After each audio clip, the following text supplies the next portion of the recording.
오늘 성경에 보면 그릇 이야기가 나옵니다. 하나님은 우리를 그릇으로 본다는 말씀이지요. 무슨 의미일까요? 이 말씀을 통해 나를 향하신 하나님의 뜻을 발견할 수 있기를 축복합니다. 잘 알려진 예화이기도 한데 어느 시골 식당에서 있었던 일입니다. 어떤 손님이 식당에 들러서 음식을 주문하고 그 시골집 마루에 앉아서 이렇게 마당에 있는 꽃도 보고 담자락도 보고 하는데 마당 한켠에 똥개 한 마리가 묶인 채 밥을 먹고 있었어요. 자세히 보니까 그 똥개 개밥그릇이 애사롭지가 않습니다. 이 손님이 골동품에 조금 안목이 있어가지고 자세히 보니까 그 밥그릇이 도자기로 되어 있는데 아무리 봐도 값이 꽤 나갈 것 같아 보여요. 예, 오래된 것 같아요. 저런 귀한 그릇을 개밥그릇으로 사용하는 걸 보아 주인은 저 그릇의 값어치를 모르는 사람이 분명하다. 그렇게 생각해서 시치미를 뚝 떼고 식사를 마친 후에 주인에게 말했어요. 내가 마침 개를 한 마리 기르고 싶었는데 이 집 개가 싹 마음에 든다고. 왠지 마음에 와닿았다고. 그러면서 이 개를 나한테 팔지 않겠느냐. 그러니까 주인이 그러시라고. 순순히 팔겠다는 거예요. 그래서 속으로 아이 됐다. 이제 1단계 통과. 그래서 개값을 좀 넉넉히 주었어요. 그리고 개를 몰고 나가다가 참 주인장. 이 집에 가면 이 개밥그릇이 필요한데 이제 개를 팔았으니 저 개밥그릇이 이제 필요 없지 않느냐. 그러니까 개밥그릇도 좀 끼워주시오. 그러니까 주인이 딱 안색이 변하면서 안 된다고. 저 개밥그릇은 안 된다고. 아니 개가 없는데 개밥그릇이 뭐 필요하냐 했더니 내가 지금까지 저 개 때문에 저 개밥그릇 때문에 개를 몇 마리 팔은 줄 아냐고.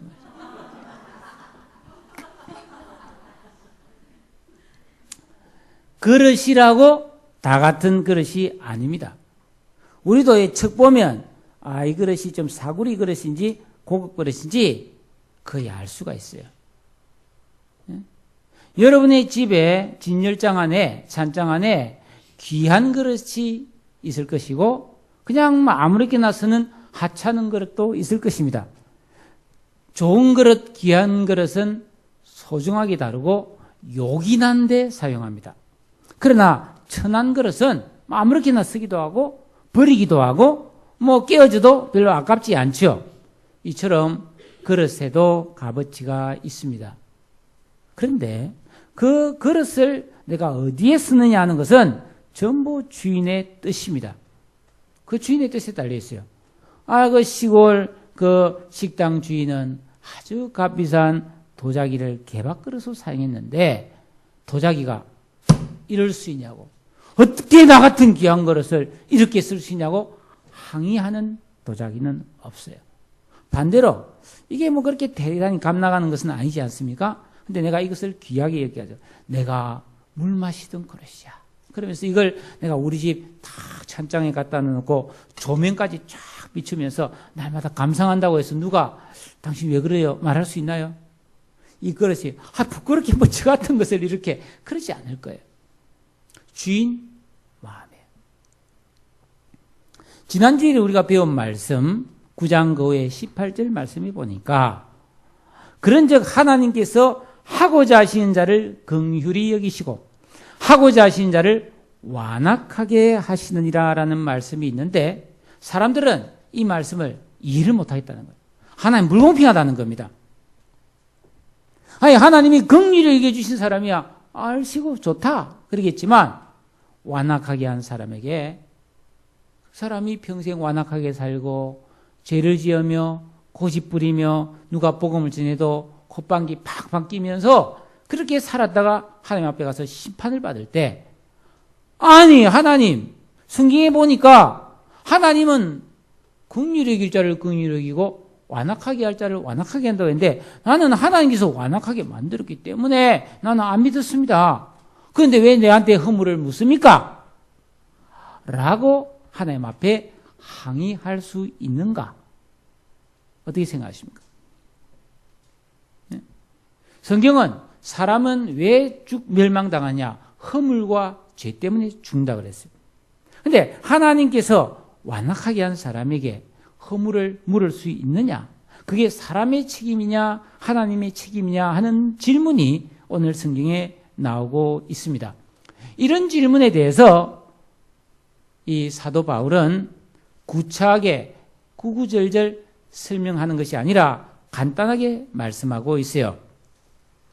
이 사람아, 네가 누구이기에 감히 하나님께 반문하느냐 하면서 여러분의 주제를 파악하라고 말씀하고 있어요. 주제가 뭡니까? 여러분, 사람이란 과연 어떤 존재인지를 제대로 안다면 절대로 그런 항의를 할 수가 없다는 말씀입니다. 성도 여러분, 여러분들은 자신을 포함해서 인간에 대해서 어떻게 생각하고 있습니까? 사람은 진실로 대단한 존재가 맞습니까? 존귀합니까? 그릇에 비유한다면 큰 그릇입니까? 귀한 그릇입니까? 사람은 도덕적입니까? 순수합니까? 깨끗합니까? 어떻게 생각하세요? 그렇다면 이 세상에 왜 이렇게 지저분하고 괴로운 일이 많이 일어날까요? 왜 인간관계가 이렇게 힘든 것입니까? 성경은 사람을 어떻게 보고 있는가? 원래 하나님께서는 인간을 귀하고 귀하게 만들었죠. 하나님의 형상으로. 그런데 이 인간이 하나님의 형상을 내버리고 죄를 지음으로 망가져서 이제는 완전히 쓸모없는 존재가 되었음을 말하고 있는데, 그 쓸모없는 존재를 질그릇, 우리가 흔히 뚝배기 된장찌개 끓여 먹는 질그릇, 그것이 팍 깨지는데 한 조각과 같다고 되어 있어요. 이사야서에 보면.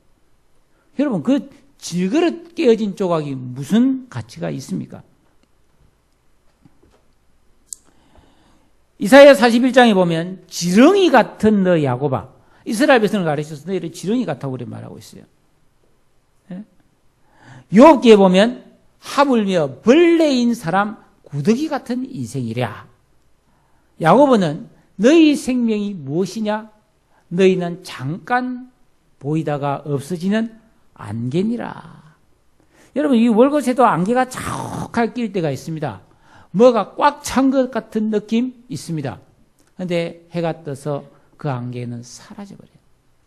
보이는데 없어지는 거예요. 인간이 그런 존재라는 겁니다. 네? 오늘 찬송가에도 우리가 불렀잖아요. 이 벌레 같은 날 위해 그 보혈 흘렸네. 옛날에 기분 나빴어요. 벌레 같다니. 저 그렇게 생각했습니다. 네.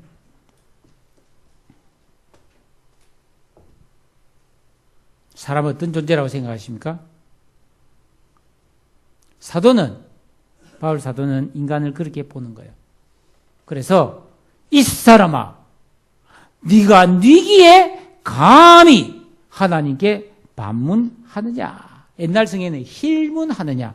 그렇게 말하고 있습니다. 여러분, 이 세상 그 어떤 존재도 절대자여 창조주신 하나님께 왜? 라고 반문할 수 없다는 것입니다. 성경은 말씀하고 있습니다. 하나님의 생각과 인간의 생각은 다르고 하나님의 어리석음이 인간의 지혜보다 지혜롭고 하나님은 언제나 의롭고 진실하여 흠도 없고 점도 없는 분이라고 말씀하고 있습니다. 특히나 성경은 인간을 피조물이라고 되어 있어요. 만들어진 존재, 지음받은 존재라는 것입니다. 그래서 20절 뒷부분에 보면 지음을 받은 물건이 그 물건을 지은 자에게 어찌 나를 이렇게 만들었느냐? 라고 말할 수 없다고 하는 것이죠. 그러면서 구약 성경에 나타난 유명한 토기장이 비유를 우리에게 들려주고 있습니다. 이사야서나 에레미야서에 보면은 토기장이 이야기가 나와요. 토기장은 도공을 말합니다. 도자기 만든 사람, 진흙을 뭉쳐서 물레에 이렇게 돌리가면서 이 손으로 그릇을 빚는 도공 말이죠.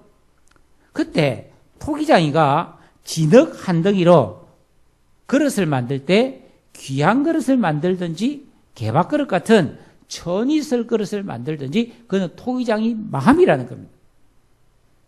지금 개밥그릇이 주문 들어왔으면 그걸 만드는 거죠. 근데 내가 정말 작품을 하나 만들어야겠다 생각해서 심혈을 기울여서 작품을 만드는데 왜 그러느냐고 말할 사람이 있느냐는 겁니다. 그러면서 창조주 하나님은 토기장이요, 피조물인 인간은 바로 그런 진흙덩이에 불과하다는 것을 말하고 있습니다. 왜냐하면 이미 창세기 2장 7절에 흙으로 사람을 지으셨다고 되어 있거든요. 예. 이사야 24장 8절에 보니까 우리는 진흙이요 주님은 토기장이시니 우리는 다 주의 손으로 지으신 것이라 그렇게 말씀하고 있습니다. 언제가 내가 감명 있게 보았던 그 일본에서 뿌리 내린 우리 조선의 도공의 후예에 대한 그 드라마를 본 적이 있어요. 임진왜란 때 일본인들이 많은 것을 빼앗아 갔지만 우리나라의 도공을 잡아갔죠. 그 중에 심수관이라고 하는 유명한 도공이 있어요. 그 사람은 이조백자, 고래청자 이런 걸 빚을 수 있는 분이에요. 그 잡아가서 지위를 높여주고 그 도공이 빚는 그릇을 아주 보물로 여기고 있어요. 그 후손이 지금도 그 도공으로 그릇을 빚고 있는데 제가 그걸 보니까 그릇을 정스럽게 빚어가지고 그 불가마에 넣어가지고 구워서 나올 때 다 봅니다. 보고 마음에 안 들면 망치로 바로 깨버리더라고요. 아깝다. 저 조금 흠이 있으면 어때? 놔주면 쓸 텐데. 꽃병으로도 쓰고 그 정도 가지면 진열장에 놔도 좋을 것 같은데 사정없이 깹니다. 왜 깨냐고 항의할 수 있습니까? 그 도공 마음인 거예요. 자기의 작품을 세상에 내놓을 때 흠이 있는 것을 내놓을 수 없다는 거죠. 이처럼 토기장이가 그릇을 빚거나 그 그릇을 요긴하게 쓰거나 버리거나 그것이 토기장이의 자유이듯이 이 세상 사람들 가운데 일부를 선택하여 불러서 하나님의 자녀로 삼아 존귀하게 만드는 것이 하나님의 뜻이라는 겁니다. 여러분 한번 생각해 보세요. 이 앞에 우리 신우석 지사님이 지하철을 타러 가는데 지하철 앞에 한 그린이 구걸을 하고 있습니다. 신임사님이 너무 긍휼이 발동해서 지갑을 꺼내서 그 사람에게 5만 원을 줬다 칩시다. 이 소문이 전국에 퍼져버렸어요. 전국의 거지가 집사님에게 소송을 합니다. 왜 그 사람에게만 주느냐? 불공평하다. 말할 수 있어요? 그럴 수 없는 거죠. 하나님께서 죄인인 인간들 모두가 다 죄인인데 의인은 없나니 하나도 없는데 그 중에 일부를 택하여서 자비를 베푸시고 긍휼한 은혜를 주셔서 구원하셨는데 이에 대해서 항의할 수 있느냐? 하나님은 특히 사람을 그릇에 비유하면서 22절과 23절에 두 종류의 그릇으로 하나님은 사용하신다고 말씀하고 있습니다. 하나는 영원히 멸망받을 진노의 그릇이요, 다른 하나는 영광을 받을 긍휼의 그릇입니다. 긍휼의 그릇이라고 하는 것은 글자 그대로 하나님께서 긍휼을 베풀어 주는 사람이에요. 그러나 이 진노의 그릇이란 그 완악해가지고 끝까지 자기 고집대로 자기 마음을 가지고 사는 사람들을 내버려 두는 거예요. 그래서 자기 죄로 자기 삶에 대해서 자기가 책임지고 멸망받는 사람을 말하는 것입니다. 그러나 여기에 하나님의 긍휼과 자비는 반드시 따라갑니다. 여러분 22절 같이 한번 주의 깊게 읽어보도록 하겠습니다. 시작.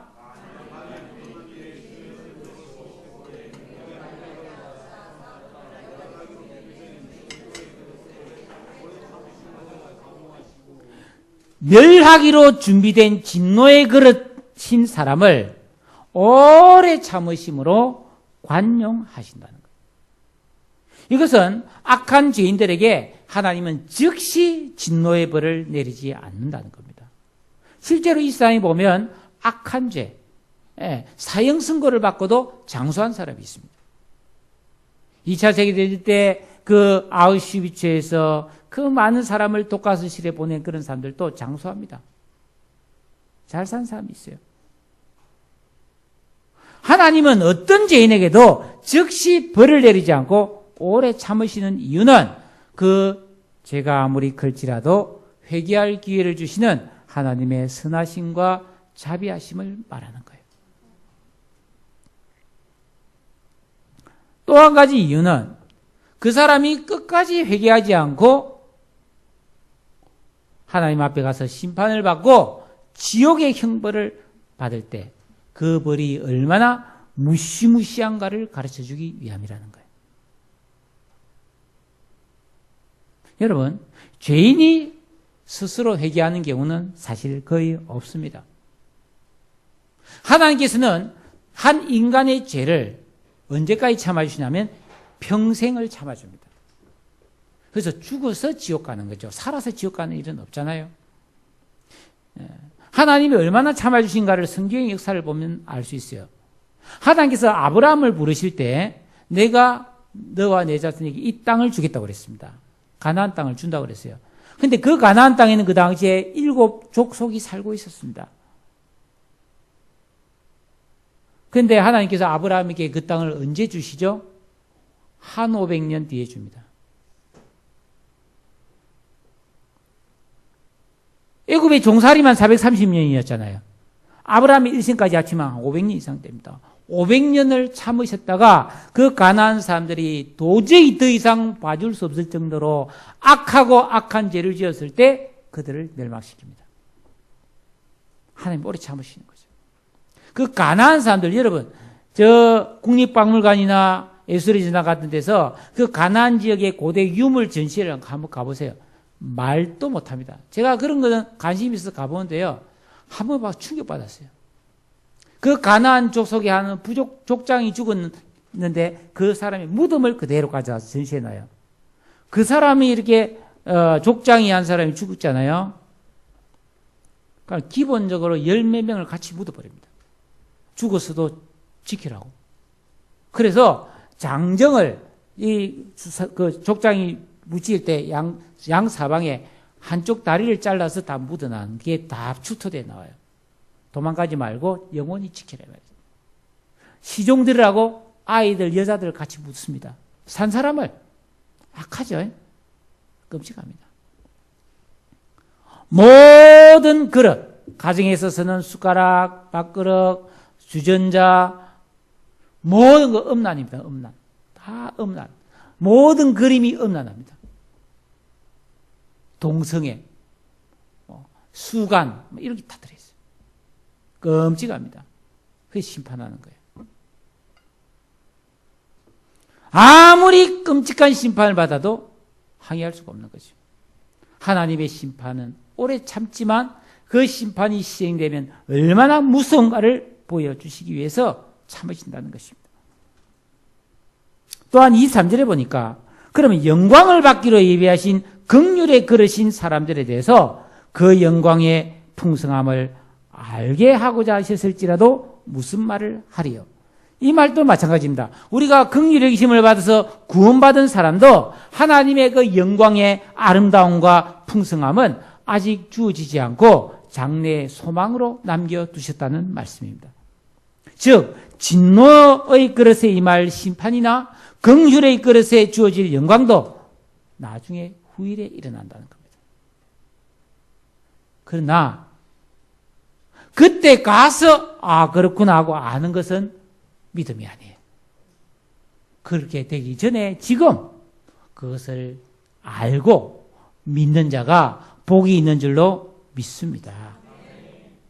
그럼 그때 가서 아이쿠나 왜 이렇게 해봤자 그런 것은 통하지 않는다는 거예요.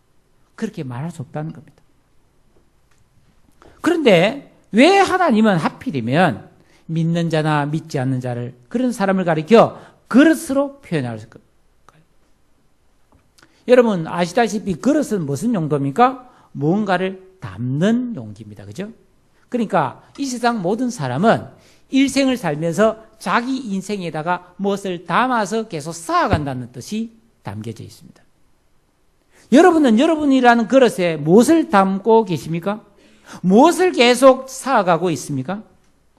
그리고 이 그릇은 어떤 쓰임새가 있습니다. 귀하게 쓰든지 천하게 쓰든지 요긴하게 쓰든지 뭐 별로 하찮게 쓰든지 합당한 역할, 쓰임새가 있다는 이야기죠. 지난 시간에 보면 모세와 바로 왕은 똑같이 애굽의 왕궁에서 형제처럼 자라났는데 모세는 긍휼의 그릇으로 하나님께 쓰임을 받습니다. 그러나 바로는 진노의 그릇으로 쓰임을 받았는데 그 후에 17절 보니까 이 바로도 나름 하나님 앞에 쓰임새가 있었다고 말하고 있어요. 어떤 쓰임새죠? 하나님이 얼마나 무서운 분인지, 하나님이 얼마나 두려운 분인지를 이 온 세상에 알려주는 쓰임새가 있었다고 말하고 있어요. 얼마나 불행한 인생입니까? 네. 사랑하는 성도 여러분, 네, 24절에 이런 말이 있어요. 이 그릇은 우리니, 우리가 그릇이래요. 어떤 그릇이래요? 긍휼의 그릇이래요.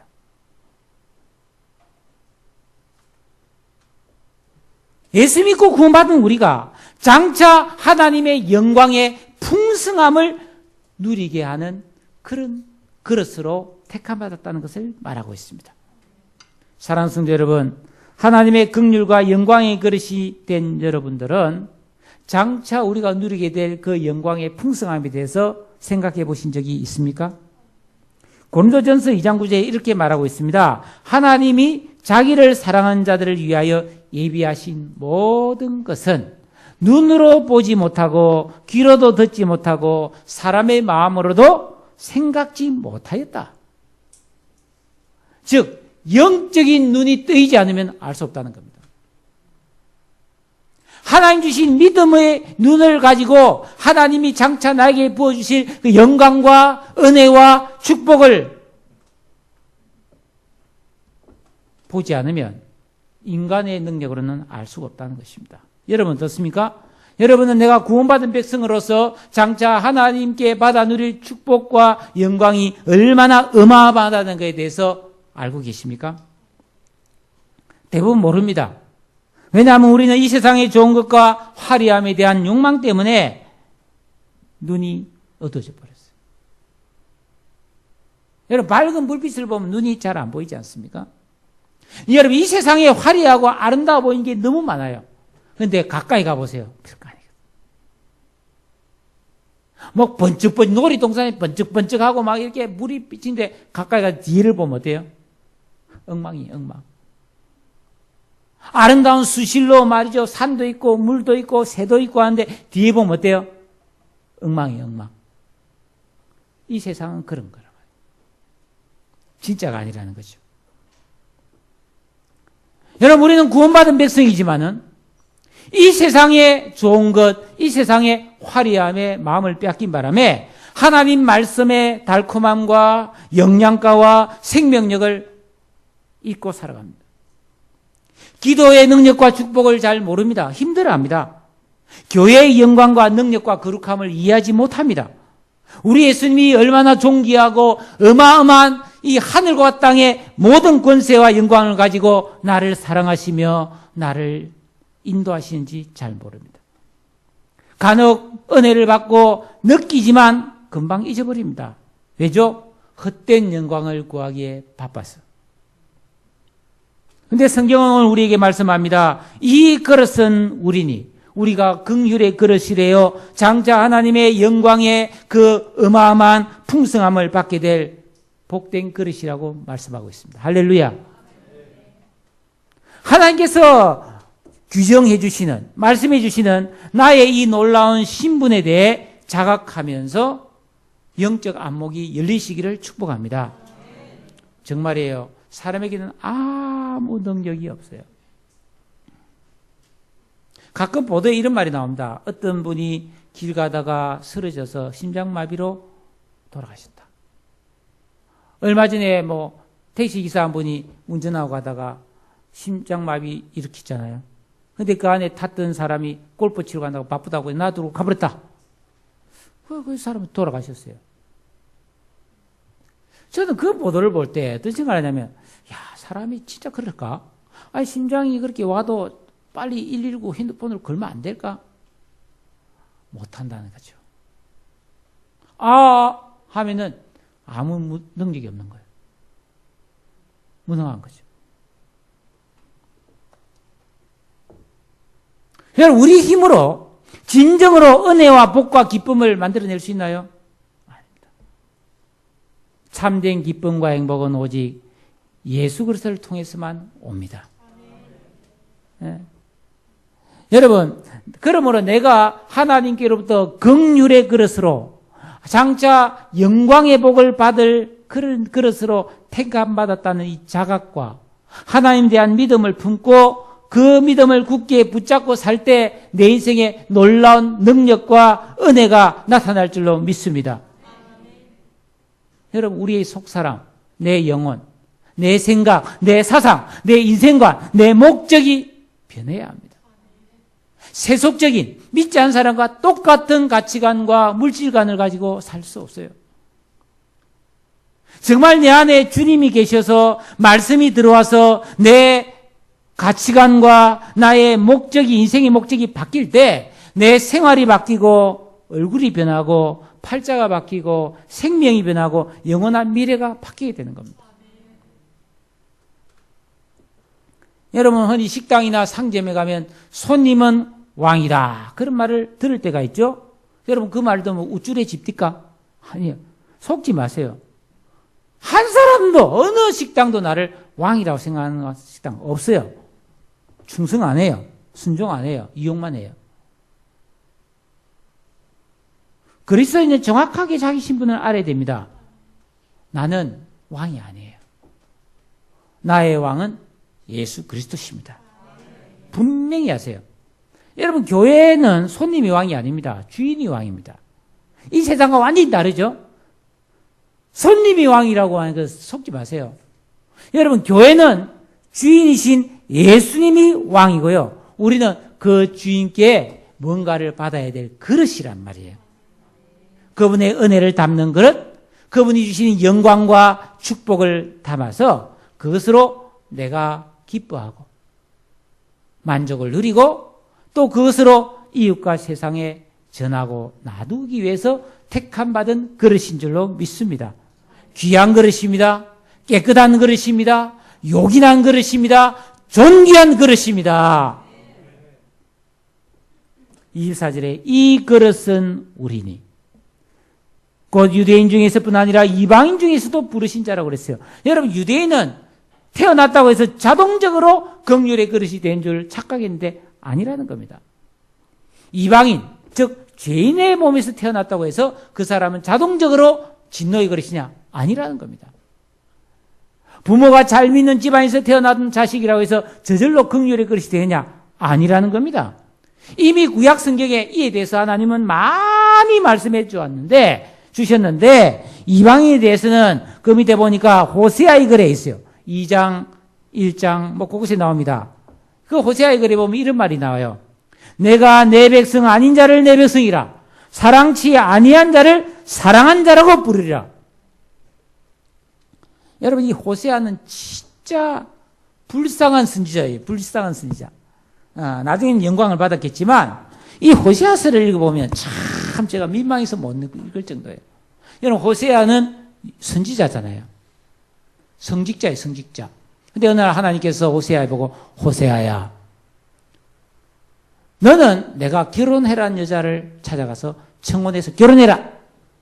예, 누굽니까? 장녀다. 고멜이라고 하는 아주 엄나는 여자인데 가서 그 여자와 결혼해라는 거예요. 호세아가 죽을 맛이지 않겠어요? 그런데 순종해서 합니다. 이건 뭘 나타내냐면은 죄인인 인간을 사랑해서 자녀 삼아주신 하나님의 은혜를 나타내는 거예요. 호세아가 결혼을 했는데 이제 선지자께서 저 같은 것을 아내로 삼아주시다니 너무 감사해하고 그냥 잘 살면 되는데 이 재버릇을 못 고쳐가지고 이 고멜이라는 여자는 수시로 가출을 하는 거예요. 수시로 가출해가지고 또 거기서 이상한 짓을 하고 있으면은 호세아가 자기 아내를 찾아다닙니다. 가보면 기가 막히잖아요. 그럼 거기다가 보리쌀을 주고 돈을 주고 또 찾아옵니다. 제발 그러지 말라고 그러지 말았는데 또 가출합니다. 그런 사람을 사랑할 수 있나요? 하나님은 사랑한다는 거예요. 근데 더 심각해요. 어디서 누구인지 모르지만 배가 볼록해서 왔어요. 애를 낳았어요. 하나님께서 그 애 이름을 로암이라고 지어줬어요. 내 백성이 아니다. 호세아 네 자식 아니다. 하나님이 이게 네 자식 아닌데 사랑해라는 거예요. 가능합니까? 이게 바로 하나님이 죄인을 사랑하신 사랑을 나타낸 거예요. 죄인을 위해 예수님이 십자가에 죽으시는 사랑이에요. 그게 한 번도 아니에요. 또 애를 또 낳아요. 루하마. 도저히 내가 불쌍히 여길 수가 없다. 그런데도 불쌍히 여기는 거예요. 그래서 이 말이 나온 거예요. 내 백성 아닌 자를 내 백성이라. 사랑할 수 없는 자를 사랑한 자라고 말하는 거. 이게 죄인을 택하여 구원해 주신 하나님의 사랑이라는 거예요.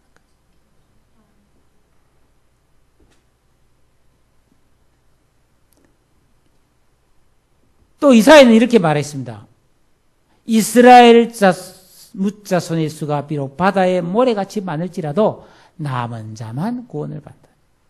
다 죄를 짓고 다 제 살 길 찾아가고 다 알아서 지멋대로 사는데 그중에 소수의 하나님을 믿는 사람이 있다는 거예요. 그 사람이 구원받는다는 거예요.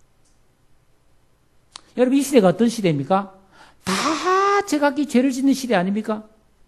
제각기 다 살궁리를 찾아다니면서 국회의원이나 대학 교수나 정치인들이나 기업가나 할 것 없이 얼마나 부정부패를 많이 저지르고 있습니까?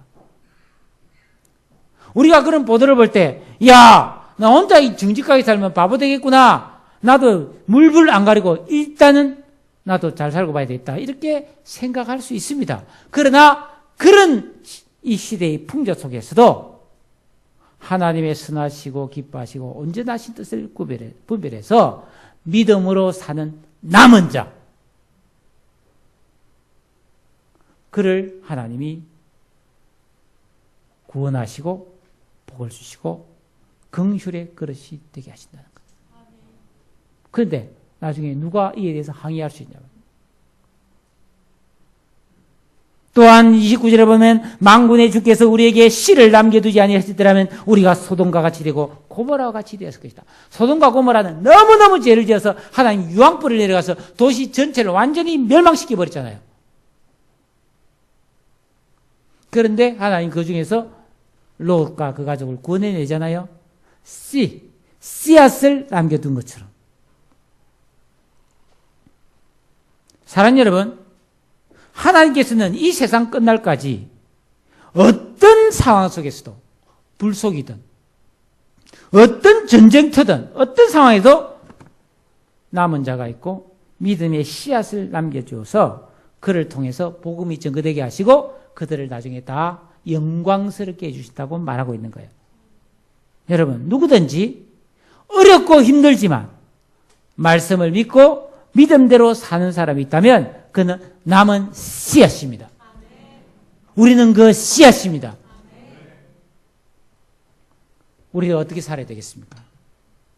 도무지 구원받을 자격이나 신분이나 능력도 전무한 나를 하나님이 은혜를 주셔서 씨앗되게 해주셨다는 거예요. 내가 잘나서 씨앗 되는 게 아니에요. 하나님께서 은혜를 주셔서 씨앗이 되게 하시는 거예요. 내가 그 씨앗 된 것은 영광스러운 거예요.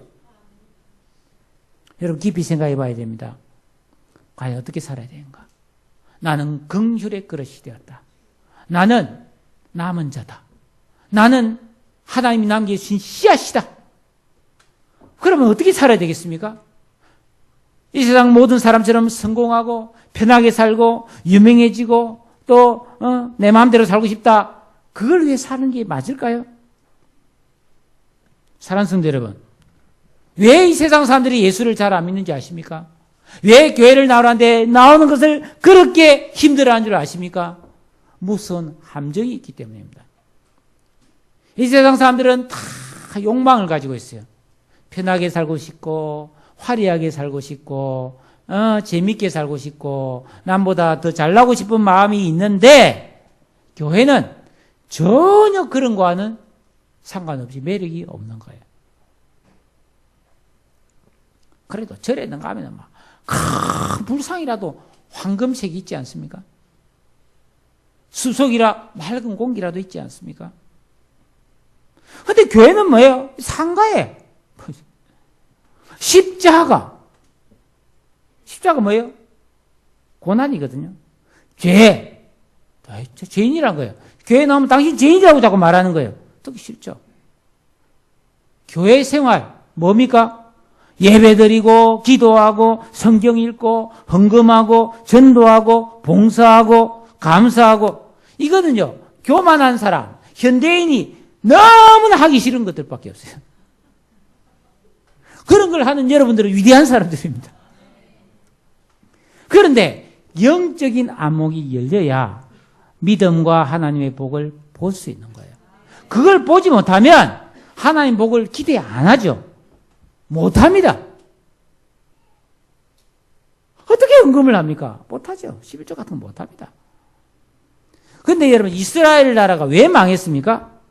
그들은 그런 걸 싫어했단 말이에요. 그런 걸 싫어하고 어떻게든 잘 살려고 온갖 죄를 지으면서 몸부림쳤다는 겁니다. 그 결과가 뭐죠? 멸망이잖아요. 멸망받았어요.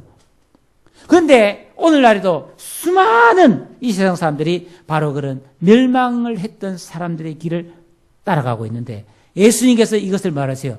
넓은 길로 가고 있다고. 넓은 길로 많은 사람들이 몰려드는데, 사랑하는 여러분들은 택함 받은 사람들이고 씨앗이고 남은 자니까 좁은 문으로 들어가라. 그 길이 생명길이라고 우리에게 가르쳐 주신 것입니다. 여러분은 좁은 길을 가셔야 됩니다. 좁은 문으로 들어가셔야 됩니다. 힘들고 어려워도 생명길을 가셔야 됩니다. 여러분, 이 땅에서의 시간이 길지 않아요. 얼마 남지 않았어요. 이제 며칠이면 추석입니다. 근데 며칠 있으면 또 설날이에요. 며칠 있으면 또 다른 추석이, 내년 추석이 와요. 금방이에요.